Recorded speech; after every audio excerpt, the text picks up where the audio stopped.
जय जय श्री राधा रमण, जय जय नवल किशोर, जय गोपी चित चोर प्रभु, जय जय माखन चोर। राधे मेरी स्वामिनी, मैं राधे को दास, जन्म जन्म मोहे दीजियो श्री वृंदावन वास। राधा रानी की जय, वृषभानु दुलारी की जय, श्रीमद् भागवत महापुराण की जय, श्री सुखदेव गोस्वामी जी महाराज की जय, श्रीमद् अभ्यास जी महाराज की जय, श्री परीक्षित जी महाराज की जय, श्रीमद् भागवत कथामृत की जय, परिणाम संकीर्तन की जय, अपन अपन श्री गुरु महाराज की जय। जय श्री राधे निताय गौर हरि बोल।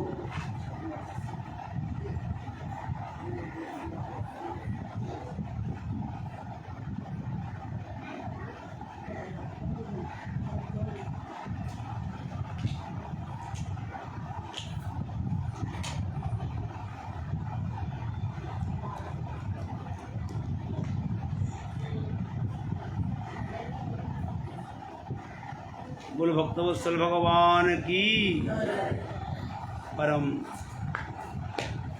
प्रेम पुरुषोत्तमोत्तम, परम लीला पुरुषोत्तमोत्तम, सच्चिद आनंदीर घन विग्रह, रसिक शिखर चूड़ामणि,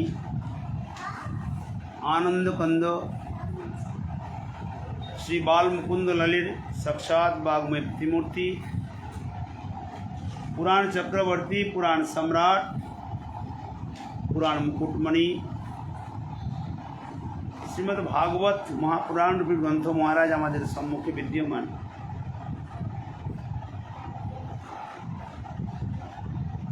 श्रीमद् भागवते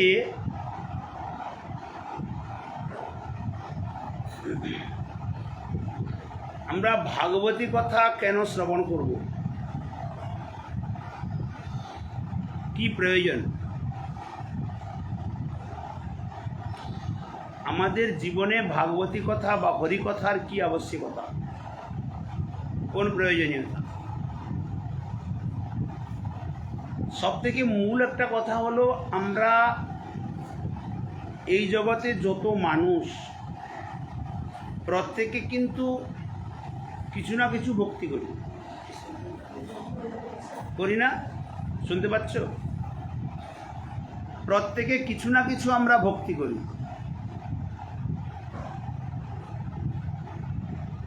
দেখো, চোরও যদি ঘরের থেকে বেরোয় না, মা কালীকে বা কাউকে প্রণাম করে যায়, আমার যেন আজকে কাজটা ভালো হয়, করে যায় না? একটা ডাক্তারও যদি ওষুধ দেয়, সেও ঠাকুরজিকে স্মরণ করে দেয়। প্রত্যেকে আমরা কিছু না কিছু ভক্তি করি, কিন্তু আমাদের ভেতরে ভক্তি যে বস্তুটা ভগবান দিয়েছে, ওটা একটা মাত্র বস্তু। 10 প্রকারের ভক্তি কিন্তু নেই আমাদের ভেতরে। দ্বিতীয় আরো একটি কথা, আমাদের ভেতরে মন কেবল একটি, 10টা মন হয় না। তো মন আমরা যদি যে কোনো দেবদেবীকে পূজা করি না কেন, যদি মন না দিই, পূজা হবে? একটা যদি রান্নাও করতে যাই, ওখানে আগে মন দিয়ে করতে হবে। যে কোনো কাজ করতে গেলে মন দিয়ে করতে হবে। কিন্তু সেই মন যদি একটা বস্তু হয়, আমরা মন কতজনকে দেব? মন তো একটাই। জীবের বাস্তবিক কার ভজন করলে আত্মকল্যাণ হবে, কোন পথে চললে জীবের বাস্তবিক আত্মকল্যাণ হবে, তা নির্ণয় করে দেয় এই শাস্ত্র ভাগবত। এখানে প্রশ্ন করেছেন, প্রথমে প্রশ্ন করেছেন সুত গোস্বামী পাদকে শৌনকাদি ঋষিগণ কি জগতের জীবের কল্যাণ কিসে হবে, কিম শ্রেয়। দ্বিতীয় প্রশ্ন করলেন কহ শাস্ত্র সারহ। এই জগতে অনন্ত শাস্ত্র আছে, সমূহ শাস্ত্রের সার কি? অনন্ত শাস্ত্র জগতে আছে, সমূহ শাস্ত্রকে মন্থন করলে সার কথা কি বেরোবে? এই দুটি প্রশ্নের উত্তরে কিম শ্রেয় কহ শাস্ত্র সার। সুত গোস্বামী পাদ বলছেন, হে শৌনকাদি ঋষিগণ, সবই পুংসাম পরো ধর্ম যত ভক্তির অধক্ষজে। আমরা প্রত্যেকে জীব, আমাদের প্রত্যেকের ভেতরে ঈশ্বর বলতে কিছু আছে, তাই তো আমরা বেঁচে আছি। এই জন্য বলছেন জীবের একমাত্র ধর্ম হল অধক্ষজ ভগবানের প্রতি ভজন করা। অধক্ষজ কাকে বলে না, যিনি এক জায়গায় থেকেও অনন্ত জগৎকে দর্শন করেন, আবার অনন্ত জগতে থেকেও তিনি এক জায়গায় থাকেন। অর্থাৎ ঈশ্বর কাকে বলি আমরা? ঈশ্বর বলতে যদি কাউকে বলি, ব্রহ্মসংহিতায় বলছে ঈশ্বর পরম কৃষ্ণ, পরমেশ্বর ভগবান শ্রীকৃষ্ণই জগতের ঈশ্বর। বাকি যত অবতার, রাম অবতার, নৃসিংহ অবতার, পরশুরাম অবতার, মৎস্যাবতার, কুর্মাবতার, বরাহ অবতার, যত অবতার সমস্ত তার অংশ। জগতের চরমতম বা স্বয়ং ভগবান বা পরমেশ্বর একমাত্র কৃষ্ণ। এ সমগ্র শাস্ত্রে বলছে। ভাগবতে 24 অবতারের কথা বললেন, এই তৃতীয় অধ্যায়ে দিয়েছে, যেখানে নারদ, ভৃগু, ব্যাস থেকে আরম্ভ করে মৎস্য, কুর্ম, বরাহ, নৃসিংহ থেকে আরম্ভ করে যত অবতার আছে, 24 অবতার, কল্কি আদি, বুদ্ধ আদি সমস্ত অবতারের কথা বর্ণন করলেন। পরীক্ষিত মহারাজ প্রশ্ন করলেন, আপনি যে এত অবতারের কথা বর্ণন করলেন, এর ভেতরে বাস্তবিক ভগবান কি? এখানে এতজনের তো পুজো করা সম্ভবপর নয়। সম্ভব হবে এতজনকে পুজো করা? 33 কোটি দেবতা, আমি কয়জনেরে পুজো করব? সম্ভবপর নয়। তাহলে বাস্তবিক ভগবান কি? শুকদেব গোস্বামী তখন উত্তর দিলেন, এতে চ অংশ কলাহা পুংস কৃষ্ণস্তু ভগবান স্বয়ং। সোজা হয়ে বসো, ঠেস দেওয়ার জায়গা নেই, আবার ঠেস দিয়ে জন্য যায়। আমি যত অবতারের কথা বললাম, এ সমস্ত অবতার, অংশাবতার, কলাবতার, যুগাবতার, পুরুষাবতার, মন্বন্তরাবতার, সপ্তাবেশ অবতার, কিন্তু কৃষ্ণস্তু ভগবান স্বয়ং। যত অবতারের কথা বললাম, এসব কেউ অংশ অবতার, অংশাংশ অবতার, পুরুষাবতার, এরা কেউ স্বয়ং ভগবান না। এই কৃষ্ণস্তু ভগবান স্বয়ং, এই শব্দটি কেবল ভাগবতী আছে। এখানে রামস্তু ভগবান স্বয়ং, নৃসিংহস্তু ভগবান স্বয়ং এ বলে নাই। বলে তারা কি এরা ভগবান না? অবশ্য, কিন্তু ইনারা অংশ। আচ্ছা, অংশ আর পূর্ণ মধ্যে পার্থক্য কথা নিশ্চয়ই বোঝো। 1 গ্লাস জল, ওটা পূর্ণ। যখনই আমি তাকে আর একটা গ্লাসে আধা ঢেলে দিলাম, তখন ওটা ভাগ হয়ে গেল, তাকে অংশ বলবে। সেই প্রকার পরিপূর্ণতম ভগবান যিনি, তার মধ্যে অনন্ত প্রকার অর্থাৎ সমগ্র প্রকার গুণ বিদ্যমান। কিন্তু যিনি নৃসিংহ অবতার হলেন, উনার ভেতরে কেবল নৃসিংহদেবের যে গুণগুলি প্রয়োজন ওটা আছে।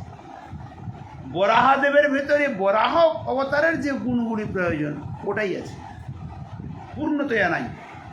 যদি পূর্ণতয়া থাকে, নৃসিংহদেবকে যদি বলা যায় রাসলীলা করতে, গোপীগণ থাকবে? দৌড়ে পালাবে না? অত উনার দ্বারা সে কাজটা হবে না।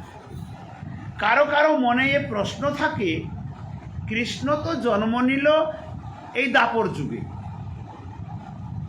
হ্যাঁ, সত্য যুগে তো নারায়ণ ভগবান ছিল, নারায়ণ তো বড়, কৃষ্ণ তো ছোট, দুই যুগের ছোট, তাহলে কৃষ্ণ কি করে ভগবান হয়ে গেল, নারায়ণ ভগবান হলো না? এ প্রশ্ন যারা জানে না শাস্ত্র সম্বন্ধে বা বিশেষ অভিজ্ঞতা নেই এর ভেতরে, তাদের ভেতরে খুবই প্রশ্ন এটি থাকে। এই জগৎ যখন সৃষ্টি হয় নাই, তার পূর্বে ভগবান কৃষ্ণ আছেন। এই ঘরটা যখন তৈরি হয় নাই, ইলেকট্রিক লাইটটা তার আগে থেকে আছে। আমি লাইট লাগালাম, এখন জ্বললো, কিন্তু ইলেকট্রিক কারেন্টটা তার অনেক আগে থেকে আছে, নয় কি? সেই প্রকার পরমেশ্বর ভগবান লীলা করলেন কোথায়? জন্ম নিয়ে না ভূমণ্ডলে? যদি বলি সত্যযুগে সত্যনারায়ণ, সেও পৃথিবীতে অবতার গ্রহণ করলেন, কিন্তু এ ব্রহ্মাণ্ড যখন ছিল না, এই পৃথিবী যখন ছিল না, তার পূর্বে কি কৃষ্ণ ছিল না? তার পূর্বেও ছিল। স্বয়ং শ্রীকৃষ্ণ নিজ মুখে ব্রহ্মাজিকে বলছেন, হে ব্রহ্মদেব, अहोमेव समेवाग्रे नान्यत जत सदसद परम पश्चाद अहम जयत अच्य यो वशिष्यत सुस्महम। অর্থাৎ সমগ্র সৃষ্টির আদিতে আমি ছিলাম। অহম এব সম এব অগ্রে, সম্যক প্রকারী সৃষ্টির আদিতে আমি ছিলাম। ন অন্যত, আর কিচ্ছু ছিল না। আর কিছু বলছে না, সৎ অসৎ, সৎ শব্দে যার নষ্ট হয় না, বিনাশ হয় না, অসৎ শব্দে যা নষ্ট হয়ে যায়, আর পরম অর্থে যা চরমতম, আমার থেকে আর চরম বস্তু জগতে দ্বিতীয় কিচ্ছু নেই। স্বয়ং ভগবান ব্রহ্মাজিকে বলছে, যদি এ জগৎ দেখতে পাচ্ছ, বলে এটাও আমার স্বরূপ, ব্যতিরে কি অন্য কিছু না। আচ্ছা মামনি, একটা কথা বলো, বাজার থেকে একটা মাটির হাঁড়ি কিনে আনলো, এই হাঁড়িটা কেনা হলো আমি বাজার থেকে মাটি নিয়ে এলাম না হাঁড়ি নিয়ে এলাম? কোনটা? একটা মাটির হাঁড়ি কিনলাম, কিন্তু মাটি কিনলাম না হাঁড়ি কিনলাম? হাঁড়ি কিনলাম। ওর ভেতরে মাটি আছে না নাই? মাটি আছে। এই হাঁড়িটা তৈরি হওয়ার আগে কি ছিল? মাটি ছিল। হাঁড়ি তৈরি হওয়ার পরে তার ভেতরে কি আছে? মাটি আছে। মাটি দিয়ে পুরোটা নির্মিত, কিন্তু আমরা হাঁড়ি দেখতে পাচ্ছি, মাটি দেখতে পাচ্ছি না, তাই না? হাঁড়ি ভেঙে চুরচুর হয়ে গেল, কি থাকলো? হাঁড়িটা ভেঙে চুরচুর হয়ে গেল, মাটি তো থাকলো, একবারে পাউডার হয়ে গেল, কি থাকলো? মাটি থাকলো। দেখো, আমরা এই জগৎকে বাস্তবিকটা দেখতে পাই না। এই ঘরটা কিসের ঘর? পাকা ঘর। এটা তো পাকা ঘর, আমরা তো এটাই বলি, এটা হলো পাকা ঘর। কিন্তু পাকা ঘর তো কি দিয়ে তৈরি? ইট, বালি, সিমেন্ট, রড, চিপস, এইসব বস্তু দিয়ে তো তৈরি। একটার ভিতরে দিয়ে দেখো, ইট কি দিয়ে তৈরি? মাটি দিয়ে তৈরি। সিমেন্ট কি দিয়ে তৈরি? মাটি দিয়েই তৈরি। লোহা কি দিয়ে তৈরি? মাটি দিয়েই তৈরি।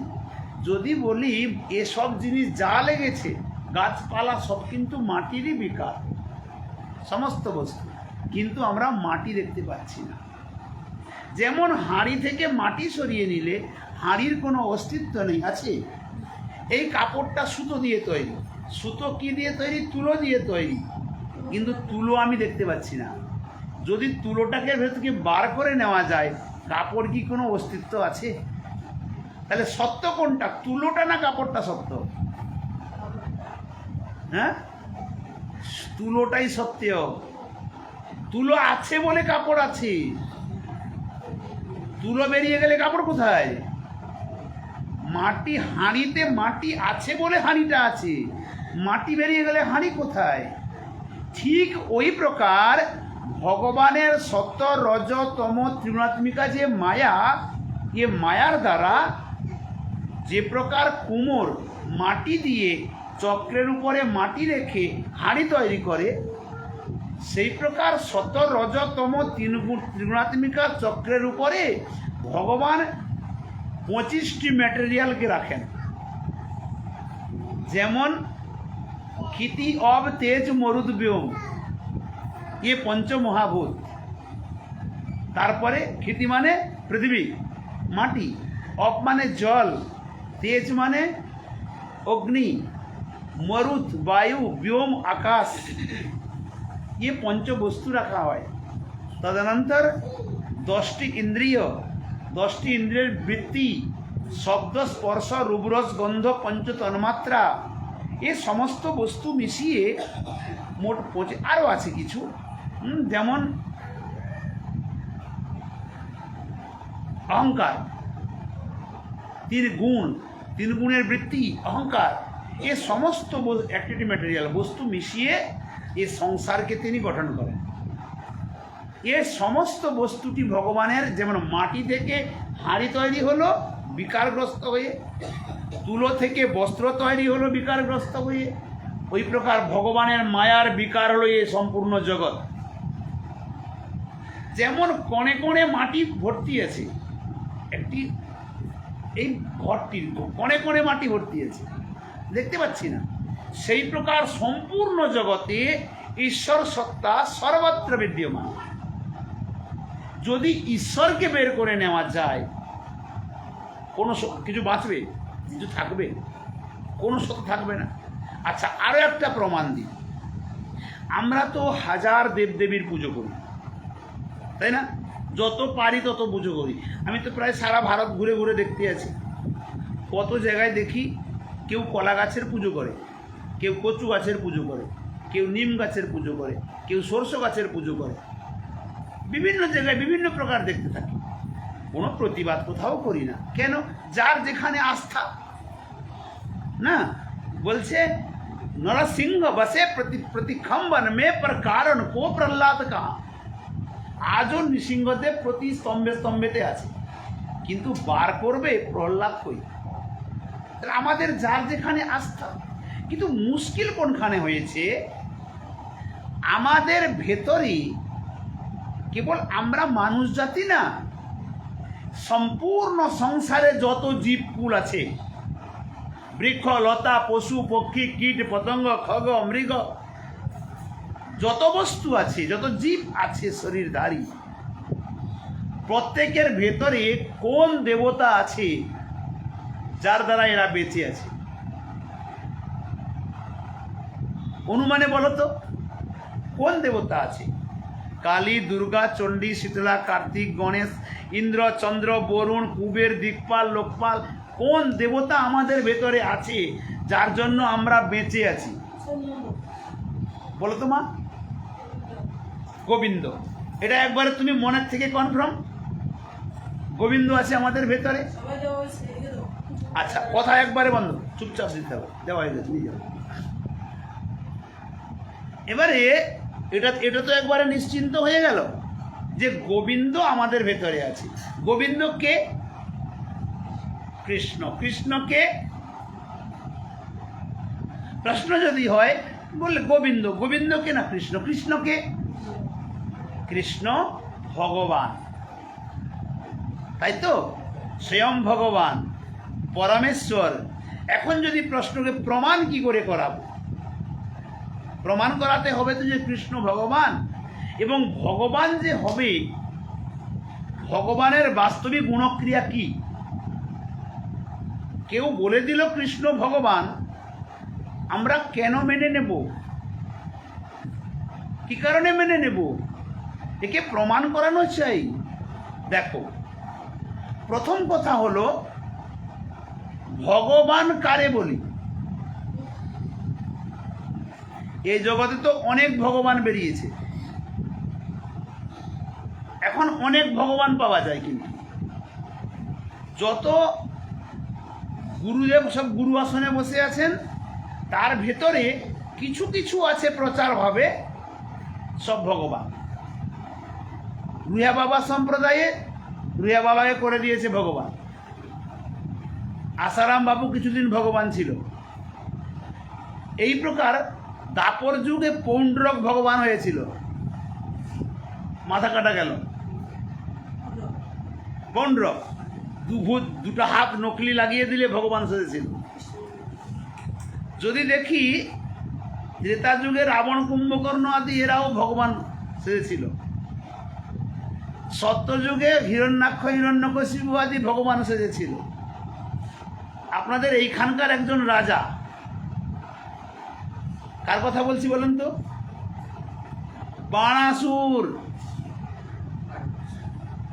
1000 হাত ছিল যার, বাণাসুরের, সেও নিজেকে ভগবান বলে বলতো। কিন্তু প্রশ্ন, ভগবান কাকে বলবো? কৃষ্ণকেও ভগবান বলছি, শাস্ত্রে বলছে। চৈতন্য চরিতামৃতে কবিরাজ গোস্বামীপাদ মধ্যলীলা 22 পরিচ্ছেদে বলছেন, অদ্বয় জ্ঞান দত্ত কৃষ্ণ স্বয়ং ভগবান। অদ্বয় শব্দে নদ্বয় ইতি অদ্বয়, যে বস্তুর দ্বিতীয় হয় না। অদ্বয় কোন বস্তু? না অদ্বয় জ্ঞান। কোন জ্ঞান? অদ্বয় জ্ঞান তত্ত্ব। কোন তত্ত্ব? অদ্বয় জ্ঞান তত্ত্ব কৃষ্ণ। কৃষ্ণের কি নির্ধারিত হলো? অদ্বয় জ্ঞান তত্ত্ব কৃষ্ণ, যার দ্বিতীয় বস্তু আর হয় না। তিনি কে? না স্বয়ং ভগবান। আর স্বয়ং ভগবান জগতে কেউ নাই। এখন ভগবান কারে বলি দেখি, সরল ভাষায় দেখি। আমরা রূপবান কারে বলি? কারে বলবো? আমরা রূপবান বলবো। কাকে বলবো? যার ভেতরে প্রচুর রূপ আছে তাকে তো রূপবান বলবো। ধনবান কারে বলবো? যার প্রচুর ধন আছে তাকে ধনবান বলবো। আচ্ছা, জ্ঞানবান কারে বলবো? যার অফুরন্ত জ্ঞান আছে, জ্ঞানবান বলবো। বিদ্বান কারে বলবো? যে প্রকাণ্ড বিদ্যা যার ভেতরে আছে তাকে বিদ্বান বলবো। তো গুণবান কারে বলবো? যার অফুরন্ত সদ্গুণ আছে, তাই গুণবান বলবো, তাই তো? তো রূপবান, গুণবান, ধনবান, জ্ঞানবান, বিদ্বান, এ বান শব্দ কোথায় লাগছে? না, বান শব্দ সেখানে লাগে যেখানে বস্তুর প্রাচুর্যতা আছে, নয় কি? কি বললাম? সবাই অন্যমনস্ক কেন? বান শব্দ কোথায় লাগে? যেখানে বস্তুর প্রাচুর্যতা আছে, অফুরন্ত বস্তু আছে। এখন রূপ আছে রূপবান, গুণ আছে গুণবান, ধন আছে ধনবান, তো ভগ আছে ভগবান। বোঝা গেল কি গেল না? রূপ আছে রূপবান, ধন আছে ধনবান, গুণ আছে গুণবান, ঠিক ওই প্রকার ভগ আছে, তাই ভগবান। রূপ গুণ ধন এসব তো বোঝা যায়, কিন্তু ভগটা কেমন বস্তু ওটা তো বোঝা যায় না। বোঝা যায় ভগ কেমন বস্তু? শাস্ত্রে বলছেন, ঐশ্বর্যস্য সমগ্রস্য বীর্যস্য যশস্রিয় জ্ঞান বৈরাগ্যশ্চৈব সন্ন্যাং ভগ ইতিঙ্গণা। অর্থাৎ এই জগতে অনন্ত ব্রহ্মাণ্ডে যত ঐশ্বর্য আছে সব এক জায়গায় করো। বীর্য সব শক্তি, অনন্ত জগতে অনন্ত শক্তি যত আছে সব এক জায়গায় করো। যশ অনন্ত জগতে যত আছে এক জায়গায় রাখো। ঐশ্বর্য বীর্য যশ শ্রী মানে সৌন্দর্য, সুন্দরতা যত আছে এক জায়গায় করো। আর জ্ঞান যত আছে সব এক জায়গায় করো, এবং বৈরাগ্য যত আছে এক জায়গায় করো। এই 6টি বস্তু সম্পূর্ণ একসঙ্গে মিলিয়ে দিলে যত হবে, সেই সম্পত্তির যিনি ধনী সেই সম্পত্তি হলো ভগ। এই ভগ যার ভেতরে আছে তিনি ভগবান। আছে জগতে কারো ভেতরে হবে, কেউ সমর্থমান হবে। তো ভগবান পরম পুরুষোত্তম ইতি ইতি সব পেছনে লাগিয়ে দেয়। কিন্তু কি এর শব্দের অর্থ যখন দেখা যাবে ওই বস্তুই কারো কাছে আছে, তো এতে চ অংশ কলাহ পুংস কৃষ্ণস্তু ভগবান স্বয়ং। আমাদের ভেতরে কে আছে? ভগবান কৃষ্ণ। এটা পুরো প্রমাণিত। যদি কৃষ্ণকে বের করে নিই, এ শরীরের নাম কি হবে? এর ভেতর থেকে কৃষ্ণকে বের করে নিলাম, এর নাম কি হবে? মরা। বলবে না? যখনই কৃষ্ণ বেরিয়ে চলে যায় তখন তো একে মরা বলে বলে, তার আগে কিন্তু বলে না। ফুলমালা দেয়, চন্দন দেয়, পুজো করে, আলিঙ্গন করে, চুম্বন করে, আদর করে, যত্ন করে, পুজো করে। যখনই কৃষ্ণ বেরিয়ে চলে যায় এটা হলো মরা। এত ভালোবাসা, প্রেম, প্রীতি সব খতম, সমাপ্ত। এখন বলো শ্রীকৃষ্ণ আমাদের কত কি প্রকারের বন্ধু? আমাদের কি প্রকারের বন্ধু? আমি মায়ের পেটে যখন ছিলাম, মাতৃগর্ভের মধ্যে হাত পা সম্পূর্ণ নাড়ি দিয়ে বাঁধা, চারপাশে মল মূত্র কৃমিকীট কেটে কেটে খাচ্ছি, তার ভেতরে সপ্তম মাসে দর্শন দিয়ে শরীরের জ্বালাকে মেটালো, জন্ম হলো, ভেতরে সে বসে আছে। যদি ভেতর থেকে চলে যেত তো মাতৃগর্ভে মৃত্যু হয়ে যেত না? তো ভেতরে আছে, মরতে দেয়নি, জন্ম হয়ে গেল। সারা জীবন আমরা ইচ্ছা মতো স্বেচ্ছাচারিতা করে ইন্দ্রিয় সুখে ভোগ করলাম, ও কিন্তু ভেতরে বসে আছে। ওর জন্য একদিনও চিন্তা করি নাই। কর্মফল অনুসারে শরীরের মৃত্যু হয়ে গেল। কর্মফলটা কেমন হলো? দেখো, আমাদের এই মনুষ্যজনী হলো যাত্রা করে, দেখেছো? থিয়েটারে যাত্রা আদি করে যারা, দেখা আছে? আরে যাত্রা করতো না আগে? কলকাতা পার্টি আসতো, সব বড় বড় পার্টি, অপেরা আসতো। ওরা কিন্তু যাত্রা করার আগে 6 মাস ধরে রিহার্সেল করে, না হলে কিন্তু অভিনয় করতে পারবে না। পারবে? আগে ওই যে কথাগুলি বলবে ওগুলিকে কণ্ঠস্থ করে। তারপরে একটা রিক্সাওয়ালা, সে করছে রাজার পাঠ, তাকে সে ভূমিকায় অভিনয় করতে হচ্ছে। কেমন চোখ করবে, কেমন মুখ করবে, কেমন উঠবে, কেমন বসবে, কেমন হাত ঘুরাবে, অভ্যাস করতে হয় না? তাহলে 6 মাস 1 বছর অভ্যাস করার পরে গিয়ে সে রাজার ভূমিকায় অভিনয় করছে। সে কিন্তু আদৌ রিক্সাওয়ালা, রাজা কিন্তু নয়। কিন্তু ওই ভূমিকাটায় সে অভিনয় না করলে সে কি প্যান্ডেলে গিয়ে পারবে অভিনয় করতে? কখনো সম্ভব নয়। আমাদের এই পৃথিবীটা হলো বর্তমান একটা রিহার্সাল ক্ষেত্র। আমরা সবাই অভিনয় করছি। এর প্রমাণস্বরূপ দেখো, একটা ছেলে যদি মাইনর পাস করলো, 4, 5, 6 পর্যন্ত পড়লো, একটা ছেলে ম্যাট্রিক পাস করলো, একটা ছেলে বিএ পাস করলো, কেউ এমএ পাস করলো, কেউ ইঞ্জিনিয়ারিং পাস করলো, কেউ ডক্টরি পাস করলো, সবগুলা ছেলে কি একরকম চাকরি পাবে? কখনো নয়। যার যেমন যোগ্যতা তেমনটা পাবে। তাহলে এখানে প্রমাণ কি আমরা নিজেদেরকে যেমনভাবে তৈরি করব তেমনটা পাবো। ছোটবেলা থেকে আরম্ভ করে 20-25 বছর ধরে পড়াশোনা করে করে সে এসছে, তবে গিয়ে কিন্তু চাকরিটা পেয়েছে। সে ইঞ্জিনিয়ার হোক, ডক্টর হোক, কিছু হোক। তাই 25 বছর ধরে সে রিহার্সেল করেছে, তবে তো সে এই জায়গাটায় পৌঁছেছে, নাহলে কিন্তু পেত না। আমরা ওই প্রকার আজীবন রিহার্সেল করছি। যেমন কেউ, ভগবান বলে, স্পষ্ট শাস্ত্রে বলেছে, কর্মণা জয়তে জন্তু কর্মণ নৈব বিলিয়তে সুখম দুঃখম ভয়ং ক্ষেমম কর্মণ নৈব বিপদ্যতে। জীব কর্মের দ্বারা সৃষ্টি হয়, কর্মের দ্বারা মৃত্যুকে বরণ করে। সুখ দুঃখ ভয় রক্ষা প্রত্যেকটা কর্মের দ্বারা হয়। অতএব অস্তি চেদীশ্বর কশ্চিৎ ফলারূপন্ন কর্মণাম। ঈশ্বর বলতে যদি কেউ থাকে, সেও ফল দেয় তাকে যে কর্ম করে। যে কর্ম করে না তাকে ফল দেয় না। তাহলে কর্মপ্রধান জগৎ, এখানে কর্ম করতে বলছে, কিন্তু ঠাকুরজি কি কোথাও বলেছে কর্ম করতে বলেছে? কর্মটা কি চুরি করতে বলেছে কোথাও? যে তুমি চুরি করো, ডাকাতি করো, এটা কর্ম, এটা তো বলে নাই। দোকান করতে, তোমাকে ব্যবসা বাণিজ্য করতে বলেছে, কিন্তু বাণিজ্য করতে কি বলেছে কসাইখানা খোলো তো? এটা তো নিশ্চয়ই কোথাও বলে নাই। নাকি মদের দোকান খুললো তো? এ তো বলে নাই।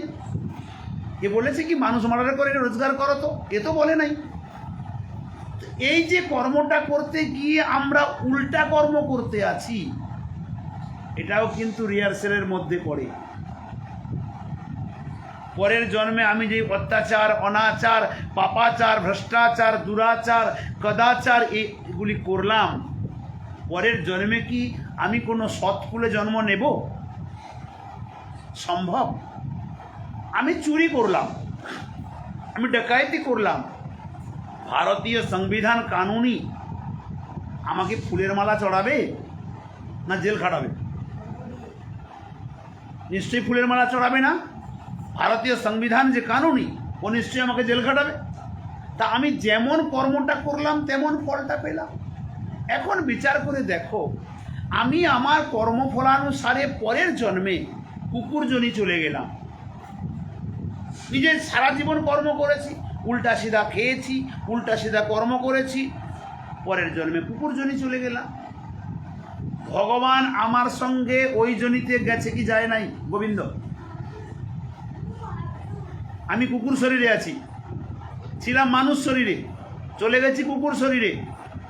শ্রীকৃষ্ণ ভগবান আমার ভেতরে গেছে কি যায় নাই? ওখানেও চলে গেছে। ওখানে কোনো কর্ম করার পরে পরের জনিতে আমি সর্পজনি চলে গেলাম। ভগবান শ্রীকৃষ্ণ আমার ওই সর্পজনিতে আমার ভেতরে গেছে কি যায় নাই? চলে গেছে। তারপরের জনিতে আমি কৃমিকীট হয়ে গেলাম, পায়খানার ভেতরে, পেটের ভেতরে। ওর ভেতরে ভগবান আমার ভেতরে গেছে কি যায় নাই? আমি ওখানে যা যন্ত্রণা পাচ্ছি, ও কিন্তু সব সাক্ষী আছে, আমার সাথে আমার সাথী হয়ে আছে। এখন বলো, আমি যদি গাছের জনি হই, জলজন্তু হই, জলচর, স্থলচর, খেচর, উভচর, যে কোনো জনিতে আমি যাই না কেন, পরমাত্মা আমার সঙ্গে ওইখানে চলে যাচ্ছে না? তো আমাদের সব থেকে চরমতম বন্ধু কে? চরমতম বন্ধু কে? আমাকে কি আর বলতে হবে? এটা বুঝতে কোনো বাকি আছে? এমন কি যে শরীরটার দ্বারা আমি এত কোটি কোটি টাকা রোজগার করছি, যে শরীরের দ্বারা স্ত্রীপুত্র পরিবার উপভোগ করছি, যে শরীরের দ্বারা অট্টালিকা বিল্ডিং তৈরি করছি, যে শরীরের দ্বারা জগতে লাভ, পূজা, প্রতিষ্ঠা, মান সম্মান প্রাপ্তি হচ্ছি, সেই শরীরের ভেতর থেকে যদি গোবিন্দ বেরিয়ে চলে যায়, ওকে মরা বলে সবাই ছুঁড়ে ফেলে দেবে, আর কেউ ঘরে রাখবে না। রাখবে কেউ? তাহলে আমাদের চরমতম বন্ধু আমার ভেতরে বসে আছে, শ্রী গোবিন্দ। আমরা তাকে চিনি না। একটা কথা বিচার করো, একটি বিশাল বটগাছ, 1 মাইল এরিয়া ঘিরে বটগাছটি আছে। আমি যদি তাকে গাছে জল দিতে যাই, কোথায় দেব? গোড়ায় দেব না আগায় দেব? আগায় জল যদি ছিড়াই, ছিটকাতে থাকি, গাছটা বাঁচবে? যত উপরে জল দিলে ও মরেই যাবে। কিন্তু যদি গাছের গোড়ায় জল দেওয়া যায়, ও পত্র পুষ্পে পল্লবে আপনা আপনি চলে যাবে, আমাদের উপরে নিয়ে দিতে হবে না। ঠিক সেই প্রকার আজ এই পৃথিবীর মধ্যে অনন্ত জীবগণ বিদ্যমান না? আমাদের যে ব্রহ্মাণ্ড, আমরা তো একটা পৃথিবীতে বাস করছি। আমাদের ব্রহ্মাণ্ডের মধ্যে 14টা পৃথিবী আছে। একটা ব্রহ্মাণ্ডে 14টা পৃথিবী আছে। এই প্রকার অনন্ত ব্রহ্মাণ্ড আছে। একটা পৃথিবীতে 14টা পৃথিবী, এই একটা ব্রহ্মাণ্ডে 14টা পৃথিবী, এই প্রকার অনন্ত ব্রহ্মাণ্ড আছে। যেমন আমরা যদি গিনতি করে দেখি, নিচের থেকে গিনতি করলে আমরা 8ম নাম্বার পৃথিবীতে আছি। আর উপর থেকে যদি গিনতি করে আসি 7 নাম্বার 7ম নাম্বার পৃথিবীতে আছে। এটার নাম কি? আমরা 14 ভুবন বলি না, কথায় কথায় 14 ভুবন বলি না, ওই 14টা পৃথিবী। যেমন এটা হলো ভূলোক, এর নিচের দিকে অতল, তার নিচে বিতল, সুতল, অতল, বিতল, সুতল, তলাতল, মহাতল, রসাতল, পাতাল। নিচের দিকে পর পর 7টা আছে। আর উপর দিকে যদি দেখি এটা ভূলোক, এর উপরে ভূবলোক, তার উপরে স্বর্গলোক, তার উপরে জনলোক, মহলোক, তপলোক, সত্যলোক, অর্থাৎ ব্রহ্মলোক। ব্রহ্মলোকে ব্রহ্মাজি থাকেন, মহলোকে জনলোকাদিতে ওখানে ঋষিমুনিগণ থাকেন। ঠিক ওই প্রকার পৃথিবীতে স্বর্গলোকে দেবতাগণ থাকেন, ভূবলোকে পিতৃগণ থাকেন, ভূলোকে মনুষ্যগণ থাকে। সম্পূর্ণ ব্রহ্মাণ্ড মনে করো একটা বল, একটা ফুটবল, নাকি একটি ফুটবল। এই ফুটবলটাকে যদি বাইরে থেকে একটা জ্যোতি প্রকাশ ছাড়ি, গোটাটা ফুটবল তার ভেতরে থাকবে না?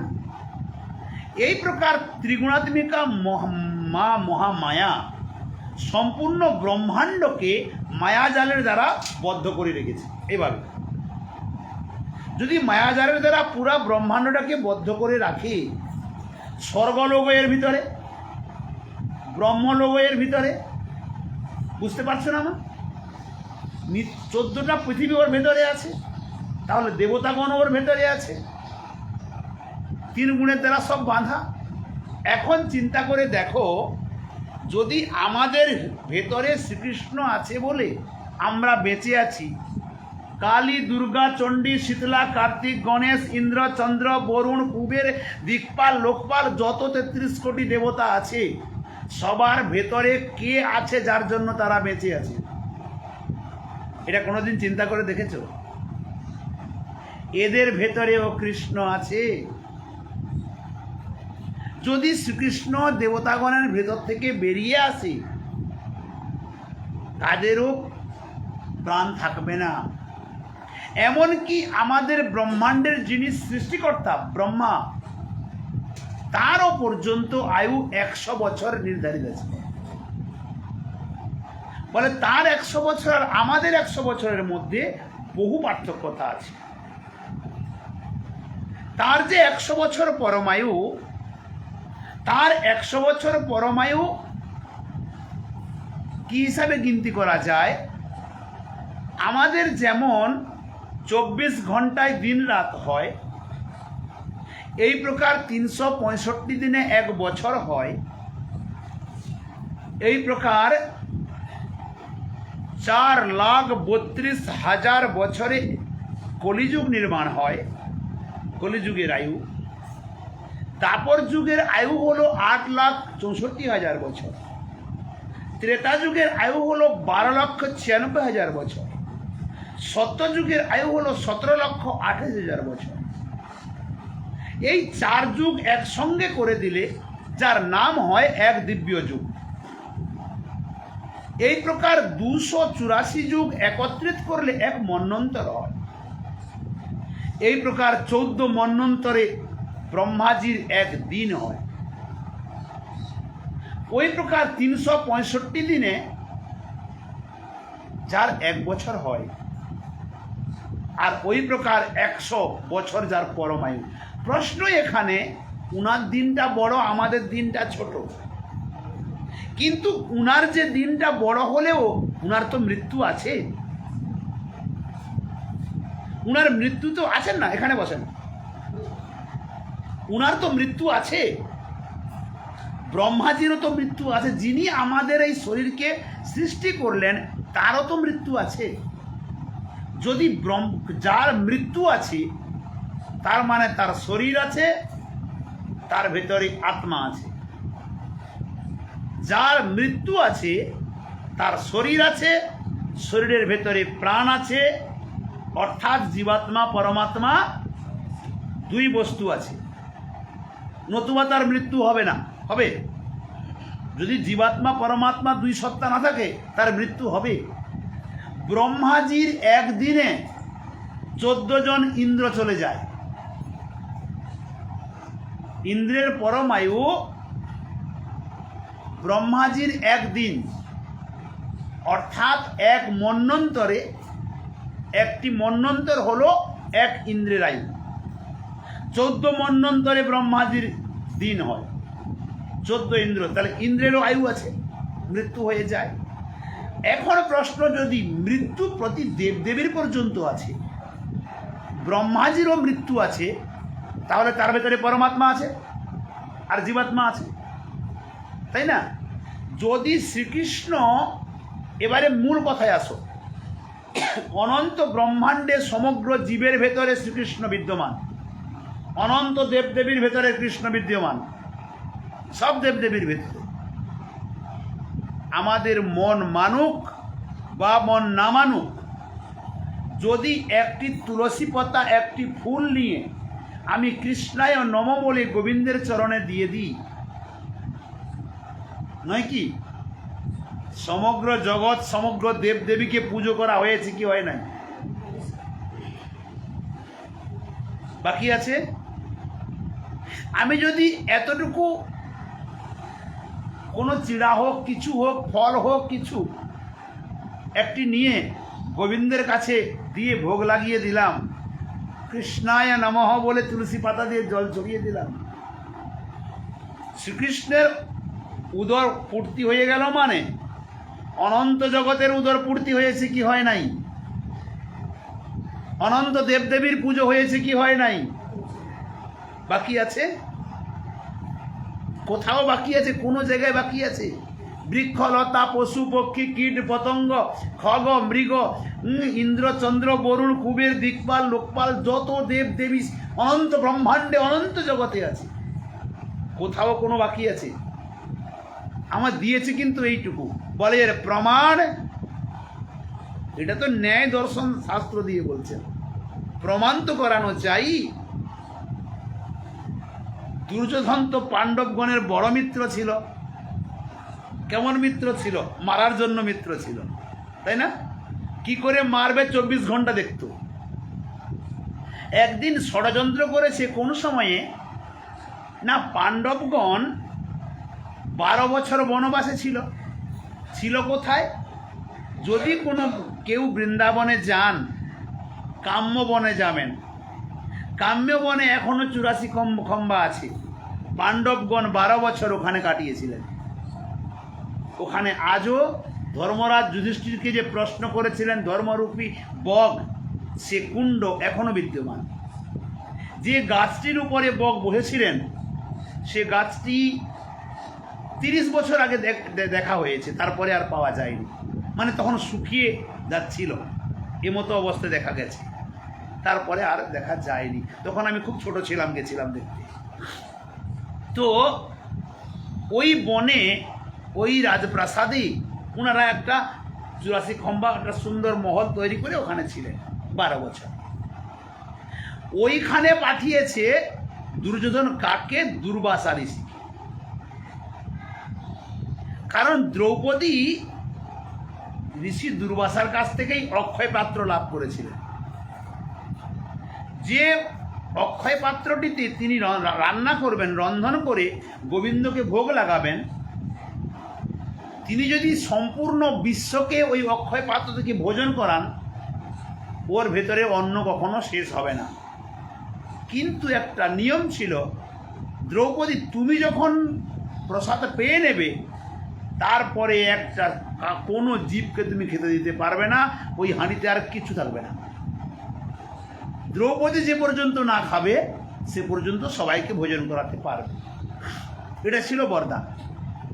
দুর্যোধন ভালোভাবে জানে মধ্যাহ্ন ভোগ লাগানোর পরে কতটা বেলায়, কত সময়ে দ্রৌপদী ভোজন করে, এটা ভালোভাবে জানে দুর্যোধন। এজন্য ঠিক বেলা গড়িয়ে যাওয়ার সময়ে, দ্বাদশীর দিনে পাঠিয়ে দিয়েছে কাকে? দুর্বাসা।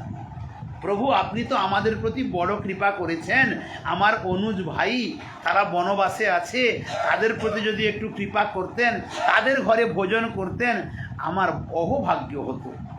দুর্বাসা বলছেন, বৎস দুর্যোধন, কারণ সেবায় সন্তুষ্ট হয়ে গেছে, তোমার হৃদয়টা এত বিশাল, তুমি ভাইদেরকে এত ভালোবাসো, আচ্ছা আমি অবশ্য যাব। বলে আপনি এক্ষুনি যান কৃপাল। আচ্ছা ঠিক আছে, আমি এক্ষুনি যাব। সোজা গিয়ে পৌঁছে গেছেন। যুধিষ্ঠির মহারাজকে বলছেন, আজ আমি তোমার ঘরেই ভোজন করব। যুধিষ্ঠির মহারাজও স্বাগত করে দিয়েছেন, ঠিক আছে প্রভু আসেন। বলে আমি যমুনা স্নানটা করে আসি। যমুনা স্নানে গেছেন। দ্রৌপদীকে বলছেন যুধিষ্ঠির মহারাজ, পাঞ্চালী মহর্ষি দুর্বাসা এসেছেন, ভোজন করবেন, ব্যবস্থা করো। বলে কি করে সম্ভব, আমি তো ভোজন করে নিয়েছি, আর তো কেউ এলে আমি দিতে পারবো না, কিছুই নেই ঘরে। অর্থাৎ পাত্র ধোয়া পর্যন্ত হয়ে গেছে, কিচ্ছু নাই, কি করে সম্ভব হবে? তাহলে তো উনি অভিশাপ দিয়ে পুরা বংশকে ধ্বংস করে দেবে। তাহলে দুর্বাসা ঋষি তো খুব শান্ত, খুব শান্ত, কথায় কথায় শান্ত, এখন তো অভিশাপ দিয়ে ধ্বংস করে দেবে, ক্রোধান্বিত। তখন দ্রৌপদী শ্রীকৃষ্ণকে ডাকলেন, কান্না করছেন আর শ্রীকৃষ্ণকে আবাহন করছেন, হে গোবিন্দ, হে প্রাণ শ্রীকৃষ্ণ, তুমি ছাড়া আর বাঁচানোর কেউ নাই, আর রক্ষা করার মতো কেউ নেই, একমাত্র তুমি আছো। দেখো এদিকে শ্রীকৃষ্ণকে ডাকছেন, আর শ্রীকৃষ্ণ দৌড়ে এসে বলছেন, সখী বড় ক্ষুধা লেগেছে, কৃষ্ণে আমাকে কিছু খেতে দাও না। আর দ্রৌপদী, আচ্ছা মাথা গরম হবে না, তোমাকে ডাকলাম আমাকে বাঁচানোর জন্য, ঘরে নাই খাওয়ার, আর তুমি এসে বলছো আমার খেতে দাও। দ্রৌপদী বলছেন, হে কেশব, আমি কোথা থেকে দেব, কিছুই নাই ঘরে। ওদিকে দুর্বাসা ঋষি একা আসে নাই, 10,000 শিষ্য নিয়ে এসছে, এতজন কি কোথা থেকে দেব, কি দেব আমি, আর তুমি বলছো খেতে দাও। আরে ও কথা পরে বলবে, তুমি কিছু খেতে দাও, কোথায় প্রাণ যায় আমার। আরে কি দেব, কিচ্ছু নেই। না হাঁড়িতে দেখো তো, না হাঁড়ি ধোয়া হয়ে গেছে, তুমি দেখো, নাও দেখো। এই বলে পাত্রটি নিয়ে শ্রীকৃষ্ণের হাতে দিয়ে দিলেন। শ্রীকৃষ্ণ পাত্রটিকে এদিক ওদিক দেখে এইটুকু কোন কোথাও লেগেছিল ওইটুকু বের করে নিয়ে অহম বিশ্বআত্মানের নমঃ, অর্থাৎ অহম বিশ্বের আত্মা, কি বললেন, অহম বিশ্বআত্মানে নমঃ, অর্থাৎ আমি বিশ্বের আত্মা। অতএব আমার যখন উদর পূর্তি হয়ে গেল, সম্পূর্ণ বিশ্বের উদর পূর্তি হয়ে যাবে। দুর্বাসা ঋষি স্নান করছিল, সবার পেট ভর্তি ঢেকুর উঠছে। এখন ঋষি দুর্বাসা চিন্তা করছে, যদি আমি ভোজন করতে না যাই, ভীম গদা নিয়ে মেরে ফেলবে। ভীম কাঁধে গদা নিয়ে দৌড়ে দৌড়ে গেছে। শ্রীকৃষ্ণ বলছে, যাও ডেকে নিয়ে আসো, সবার ভোজন হয়ে যাবে এখানে। ভীম গেছে গদা নিয়ে। ভীম ডাক দিচ্ছে, ঋষিবর আপনি তাড়াতাড়ি আসেন। ঋষি দেখছে, বাপরে, একে তো কাঁধে আছে গদা, আমাদের তো উদর পূর্তি। উনি লোটা কম্বল ছেড়ে ওই পথেই ভাগ, ওখান থেকে দৌড় দিয়েছে সব। ঋষিবর পালিয়ে যাচ্ছেন কেন, আপনি ভোজন করবেন, আসেন। বলে না, অন্যদিন আসবো, আজকে না।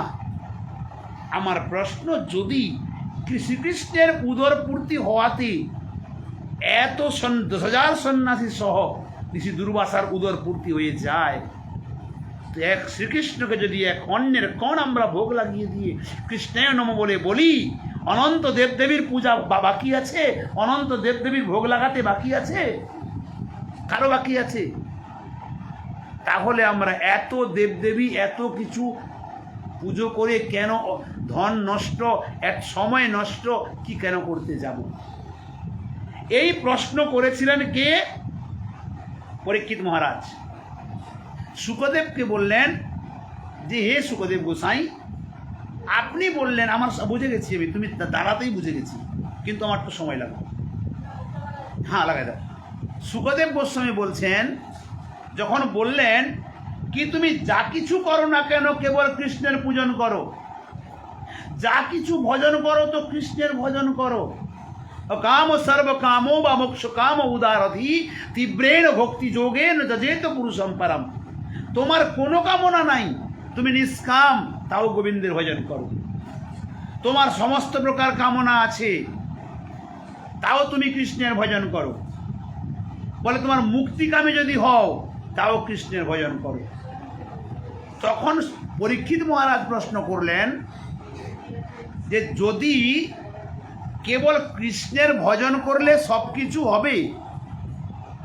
যদি কৃষ্ণের ভজন করলে সব কিছু পাওয়া যাবে, তাহলে এত দেবদেবী কি জন্য হয়েছিল? না, এ তো প্রশ্ন আসা স্বাভাবিক। এই ইন্দ্র, চন্দ্র, বরুণ, কুবের, কার্তিক, গণেশ, শিবজি, তার মা দুর্গা, কালী, চণ্ডী, শীতলা, সরস্বতী, কত দেবদেবী আছে। এত দেবদেবীর কি আবশ্যক ছিল? এদের পূজার বিধান কেন আছে? সুখদেব গোস্বামীপাদ বললেন, রাজন, প্রথমত তোমাকে জানতে হবে গুরুজনদের সম্মান করা আমাদের প্রত্যেকের কর্তব্য, ঠিক না? শাস্ত্রে বলছে, অভিবাদনশীলস্য নিত্যম বৃদ্ধোপসেবিন চত্বারি তস্য বর্ধন্তে আয়ুর্বিদ্যা যশো বলম। অর্থাৎ যারা বড়দেরকে সম্মান করে, অভিবাদনশীল হয়, তাদের আয়ু, বিদ্যা, যশ, বল চারটি বাড়ি। কিরিমা, তুমি না গেলে হবে না? এই চারটি বস্তু প্রত্যেকের বাড়ি, ঠিক না? তাহলে দেবদেবী না, দেবদেবীগণ একটি একটি ডিপার্টমেন্টে আছে। আচ্ছা, আপনাদের এই ভারতবর্ষের রাজাকে কে গো? এ কেউই জানে না। ভারতবর্ষের রাজাকে জানো না? হ্যাঁ,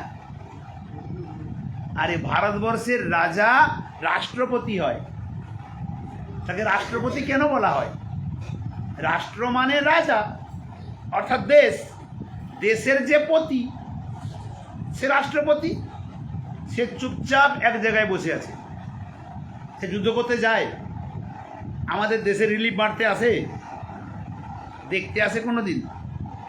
ও তো এক সিংহাসনে বসে আছে। তার নিচে প্রধানমন্ত্রী, নয় কি? তার নিচে আবার মুখ্যমন্ত্রী এক রাজ্যে, যাদের ভার দেওয়া আছে। তার নিচে আবার রাজ্যপাল। যদি জেলাকে যাই তো জেলার, যদি মহকুমাকে যাই সেখানকার। এই করতে করতে গ্রামে গ্রাম প্রধান পর্যন্ত পৌঁছে যায়। এদের ভেতরে আবার ডিস্ট্রিবিউট করা হয়ে আছে, কেউ জলমন্ত্রী, কেউ অর্থমন্ত্রী, আছে না? কেউ রেলমন্ত্রী, কেউ খাদ্যমন্ত্রী, আছে কি নেই সবগুলি? সেই প্রকার দেবতাগণের মধ্যেও এগুলি ডিস্ট্রিবিউট করা আছে। অনাদির আদি গোবিন্দ সর্বকারণে কারণম, তিনি তো মালিক। ইন্দ্রদেবকে দিয়েছেন তোমাকে এই ব্রহ্মাণ্ডের শাসন করার অধিকারটা তোমার হাতে থাকলো। ওই ব্রহ্মাণ্ডে আর এক ইন্দ্র আছে, ওখানে দেওয়া আছে। বরুণ দেবকে জলমন্ত্রী, জলাধিপতি করা আছে। অগ্নিদেবকে ফায়ার ব্রিগেডের মন্ত্রী করা আছে, উনি অগ্নিদেব, নয় কি? বায়ু যেমন মরুত পবনদেব, উনাকে বায়ুর সঞ্চালনের মন্ত্রী করা আছে। এই প্রকার প্রত্যেকটি ডিপার্টমেন্টের একজন একজন দেবতা করা আছে। কেন? ওই বস্তুটা ঠিকমতো জগতে ডিস্ট্রিবিউট করার জন্য, ভাগ করে দেওয়ার জন্য উনার অধিকার দেওয়া আছে। এখন আমরা কি করি? আমাদের যখন কোনো নদী নালায় জলের প্রয়োজন হয়, না পাই, কার কাছে যাব? জলমন্ত্রীর কাছে যাব না? যদি আমাদের কোনো ধনের আবশ্যকতা, অর্থমন্ত্রীর কাছে যেতে হবে।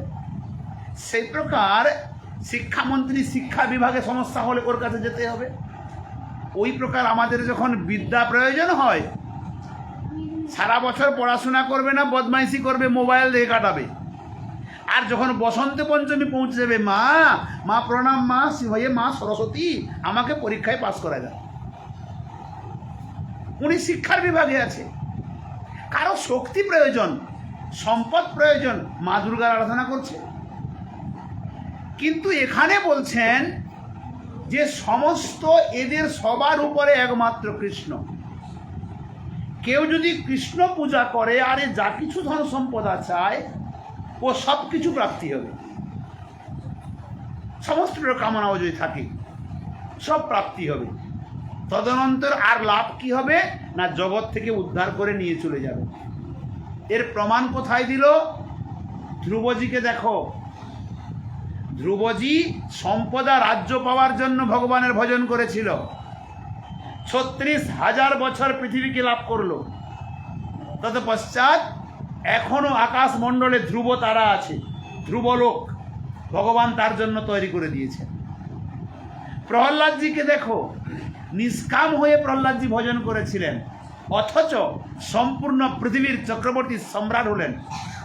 তৎপশ্চাৎ ভগবানের ভক্তিতে লীন হয়ে গেলেন এবং 4 যুগ তিনি অমর হয়ে থাকলেন। এই জন্য যদি ভজন করতে হয় একমাত্র শ্রীকৃষ্ণের ভজন করো। অন্যান্য দেবদেবীর ভজন করলে কি হবে? জানতি দেবব্রতা দেবান, যারা দেবদেবীর পুজো করে মৃত্যুর পরে দেবলোকে যাবে, তাদের উদ্ধার হবে না। পিতৃন জানতি পিতৃব্রতা, যারা পিতৃগণের অর্চন পূজন করে, এ পিতৃপক্ষ আসে না, সব পিতৃ শ্রাদ্ধ দেয়, তারাই কেবল ভাবে যে এই লোক এইটাই সর্বশ্রেষ্ঠ কার্য, আর কিচ্ছু নাই। কিন্তু এতে কোনো লাভ হবে না। এরা যাবে কত দূর পর্যন্ত? না ভূলোকের ঊর্ধ্বে ভূবলোক পর্যন্ত, তারপরে আবার চলে আসতে হবে। যারা দেবদেবীর পূজন করবে তারা মৃত্যুর পরে যাবে কোথায়? স্বর্গলোক পর্যন্ত, আবার চলে আসতে হবে। এদের আত্ম উদ্ধার আত্মকল্যাণের কোনো রাস্তা নাই। এমনকি ব্রহ্মাজিরও ভজন যদি করে তো ব্রহ্মলোক পর্যন্ত যাবে, শিবজির ভজন করলে কৈলাস পর্যন্ত যাবে, তার বেশি যাওয়ার আর কোনো রাস্তা নাই। স্বয়ং শ্রীকৃষ্ণ অর্জুনকে বলছেন, হে অর্জুন, জানতি মজ্জাজিন ওপিমাম, যারা আমার ভজন পূজন করে আমার লোকে যায়। অর্জুন বলছেন, তোমার লোকে গিয়ে লাভ কি? না আমার লোকে গেলে যদ গত্বা ন নিবর্তন্তে তদ্ধামং পরমং মম, যেখানে গেলে আর ফিরে আসতে হয় না, সেই পরম ধামটা আমার। আর স্বর্গে গেলে ক্ষতি কি আছে? না তে তম ভক্ত স্বর্গলোকম বিশালম ক্ষীণে পুণ্যে মর্ত লোকম বিশন্তি, তে ওই পুণ্যবান ব্যক্তিগণ তম বিশালম স্বর্গলোকম ভুক্তা, ওই বিশাল স্বর্গলোককে ভোগ করিয়া ক্ষীণে পুণ্যে, পুণ্য ক্ষয় হইলে মর্তলোকম বিশন্তি, আবার মর্তলোকে চলে আসে। মর্তলোকে কেন আসে? স্বর্গলোকে গেল, পুণ্য ক্ষয় হয়ে গেল, আবার চলে এলো। বলে স্বর্গলোকটা হলো গেস্ট হাউস, পকেটে পয়সা আছে, ভাড়া করে গেস্ট হাউসে থাকলো, খুব আনন্দ উল্লাস করলো, মজলিস করলো, পয়সা খতম, এখন গেট কিপার ধাক্কা দিয়ে বার করে দিবে, যাও এখান থেকে, আর নাই। ওই প্রকার যতক্ষণ পুণ্যরূপী পয়সা আছে স্বর্গে বাস করবে, পুণ্য খতম, আবার মর্তে চলে আসবে। বলে মর্তে কেন আসবে? না মরতে আসে। এটা মর্তধাম কেন হয়েছে? এই মায়েরা না নিজের মেয়েদেরকে খুব গালি দেয় এই ভাষাটাতে। যখন মেয়েরা একটু দুষ্টামি করবে, ছেলেদের কিন্তু বলে না, ছেলেকে কোনো দিন বলে না, খালি মেয়েকেই এই গালিটা দেয়। আমি প্রায় দেখি তো, যদি ঘুরি শুনি, বলবে এই তুই মর তো, মর মর মর মর তো। ছেলেকে ভুল করেও বলে না, বলে স্বপ্ন হাজার বদমাইশি করবে, তবুও বলবেন তুই মর তো মর, ভুলেও বলে না। মেয়েদেরকে বলে, এই গালিটা বেশি দেয়। ও মর শব্দটা মর্ত মানে কি? এখানে আমরা প্রত্যেকে মরবো, এখানে মরতে এসেছি সবাই, এখানে প্রত্যেকটি ব্যক্তির মৃত্যু হবে, এখানে মরবে বলে লোকটার নাম হলো মর্ত লোক, মরে বলে মর্ত। তো পুনরপি জননম পুনরপি মরণম পুনরপি জননী জঠোরে শয়নম ইতি সংসারে স্ফুটতর দোষ কথমিব মানবতব সন্তোষ। এখানে পুনরায় জন্ম, পুনরায় মৃত্যু, পুনরায় মাতৃগর্ভে গমন, পুনরায় গর্ভযন্ত্রণা প্রাপ্তি। তো আমি অনন্ত দেবদেবীর পুজো করে কি লাভ পেলাম? লাভ কি পেলাম? অতএব যদি পুজো করতে হয় তো কৃষ্ণের করো, ভজন করতে হয় তো কৃষ্ণের ভজন করো। কারণ আমরা অনন্ত জনিতে যাই, ও আমাদের ছেড়ে কোনোদিন যায় না, যায়, ও আমাদের ভেতরে আছে। কিন্তু দুর্ভাগ্যের বিষয় কি জানো? আমরা ঠাকুর মন্দিরে যাই, চাই যে কোনো মন্দিরে যাই না কেন, ঠাকুরজিকে কোনোদিন আচ্ছা আমাদের সঙ্গে যার সঙ্গে দেখা হয় না কেন, প্রথম আমরা কি করি? কি করি? ও কারোর সঙ্গে দেখা হলে কি করি? বলো না। কারোর সঙ্গে কারোর দেখা হলো তখন কি করো? আগে দণ্ডবোধ, তারপরে কি করি? আপনি কি ভালো আছেন জিজ্ঞাসা করি। তো তো মনে করো দুর্গা পূজা করি, মা দুর্গার মন্দিরে গেলাম, প্রণাম করলাম, প্রণাম করে কি করি? মার সঙ্গে দেখা করলাম। দুর্গা মায়ের মন্দিরে গেলাম, কালী মায়ের মন্দিরে গেলাম, নাকি গিয়ে প্রণাম করলাম, প্রণাম করে কি করলাম? এত বড় লম্বা লিস্ট লাগাই দিলাম, হে মা আমার সন্তান যেন ভালো থাকে, আমার পতির যেন চাকরি হয়ে যায়, আমাদের ব্যবসাটা যেন ভালো থাকে, আমার সবার শরীর যেন সুস্থ থাকে। কোনোদিন কি জিজ্ঞাসা করেছি মা তুমি কি ভালো আছো? কি কেউ জিজ্ঞাসা করেছি আমরা? আমরা যে কোনো মায়ের ভক্তি করি না কেন, যার পুজো করি না কেন, তার কাছে গিয়ে কি কোনোদিন জিজ্ঞাসা করেছি কি মা তুমি কি কুশলে আছো, তুমি কি ভালো আছো? কেউ প্রশ্ন করেছি? তো আমাদের থেকে স্বার্থী কে আছে জগতে? যে যদি আমি মায়েরও ভক্তি করে থাকি, মা তো আজীবন রক্ষা করছে, কোনোদিন কি তার ভালোটা জিজ্ঞাসা করেছি? আর যদি মনে করি যে শ্রী গোবিন্দ আমাদের অনন্ত জন্মের বন্ধু, জন্ম জন্মান্তরের বন্ধু ও সখা, বন্ধু, পতি, সব কিছু প্রাণবল্লভ আমাদের ভেতরে আছে বলে এ শব্দগুলি বেরোচ্ছে। ও যদি এক্ষুনি বেরিয়ে চলে যায়, ফুল স্টপ, আর শব্দ বেরোবে না। তো কতটা বন্ধু, কোনোদিন তার সামনে গিয়ে দাঁড়িয়ে মন্দিরে কি জিজ্ঞাসা করেছি হে গোবিন্দ, হে কেশব, হে রাধা মাধব তুমি কি ভালো আছো, তুমি কি সুখে আছো? আমি তো পৌঁছে গেলাম, আমার ভেতরটা দিয়ে দিলাম, আমার এটা চাই, ওটা চাই, ওটা চাই, লম্বা লিস্ট দিয়ে দিলাম। আরে আর তো আর একটা ধূপবাতি, হিন্দুস্তানিটা সুন্দর বলে, ওরা একটি ধূপবাতি ঘুরাবে আর বলবে জয় জগদীশ হরে প্রভু, জয় জগদীশ হরে, ভগত জনো কি সংকট, দাস জনো কি সংকট ক্ষণ মে দূর করে। প্রথমে পৌঁছে গিয়ে সংকট দূর করার কথা বলে দিলাম, আগে করে দাও, ক্ষণের ভিতরে করে দাও।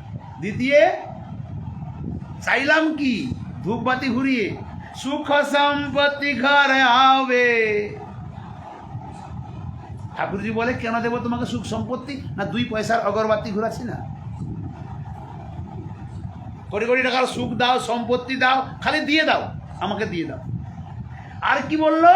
কষ্ট মিটে তনকা, আমার শরীরে কষ্টও মিটিয়ে দাও। ওম জয় জগদীশ হরে। তো বলো আমাদের মতো স্বার্থী জগতে আছে? দ্বিতীয় স্বার্থী দেখো, আমরা বুঝতে পারছি ভালোভাবে আমাদের ভেতরে গোবিন্দ আছে বলে আমরা বেঁচে আছি। বুঝতে পারছি না? ভালোভাবে বুঝতে পারছি যে আমাদের ভেতরে গোবিন্দ আছে বলে বেঁচে আছি, কিন্তু আজীবন অন্য দেবদেবীর পুজো করে গেলাম, কৃষ্ণ পূজা করলাম না। এমনকি মরার সময়ে হে গোবিন্দ তোমার জগতে এসেছিলাম, সব কিছু তোমার ভোগ করে চলে যাচ্ছি, তোমাকে প্রণাম ধন্যবাদ। আমরা কেউ বলি? এর থেকে বেঈমান আর জগতে কে হতে পারে? আমাদের থেকে বেঈমান আর জগতে কে হতে পারে? কোনোদিন কি ঠাকুরজিকে ধন্যবাদ প্রণাম জানিয়েছি? তার ব্রহ্মাণ্ড, তার গাছপালা, তার ভূমি, জল, আলো, বাতাস, আকাশ, সব কিছু তার। চিন্তা করে দেখো, এই ইলেকট্রিক লাইটটা জ্বলছে, মাসে 5000 বিল, 2000 বিল চলে আসে। এই যে সূর্য আর চন্দ্র চিরদিন লাইট দিয়ে রেখেছে, যদি বিল কষে দেয় আমাদের জন্য, ঘর দুয়ার বিক্রি করে দিতে পারবো? আছে কিছু টাকা পয়সা আমাদের কাছে?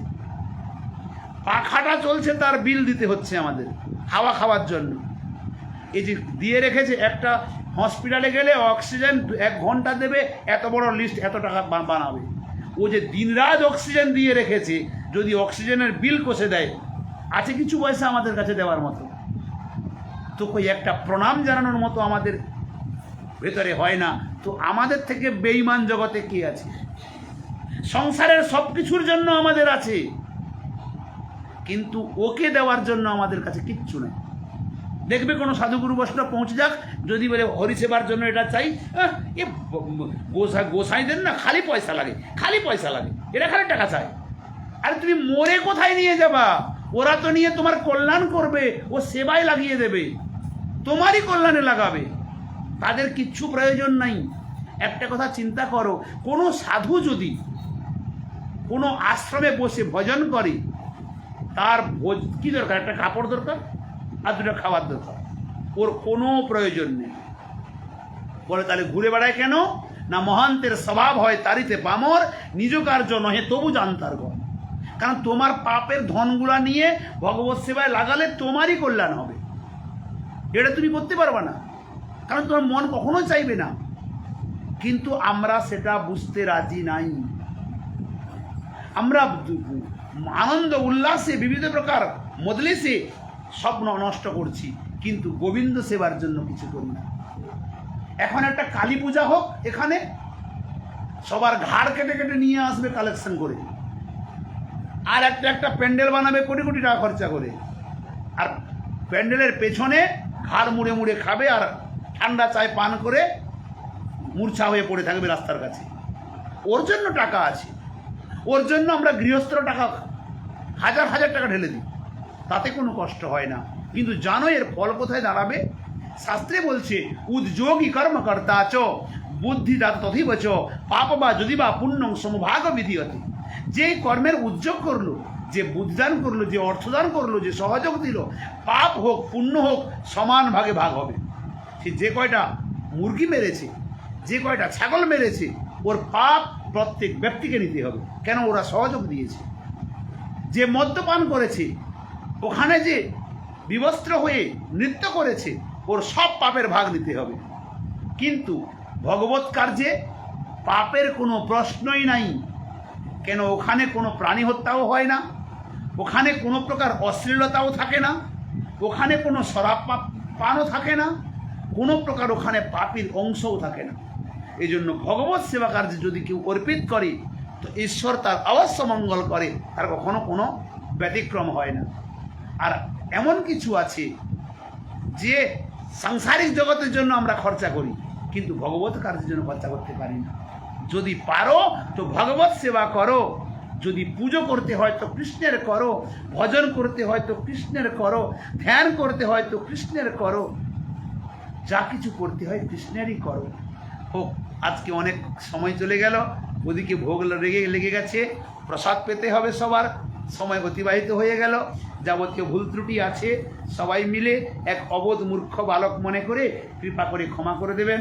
সর্বচরণে অসংখ্য প্রণতি অর্পণ করি। একটি কথা বলি, আপনাদের চরণে নিবেদন জানিয়ে দিই, সবাই জানেন না, এই জন্য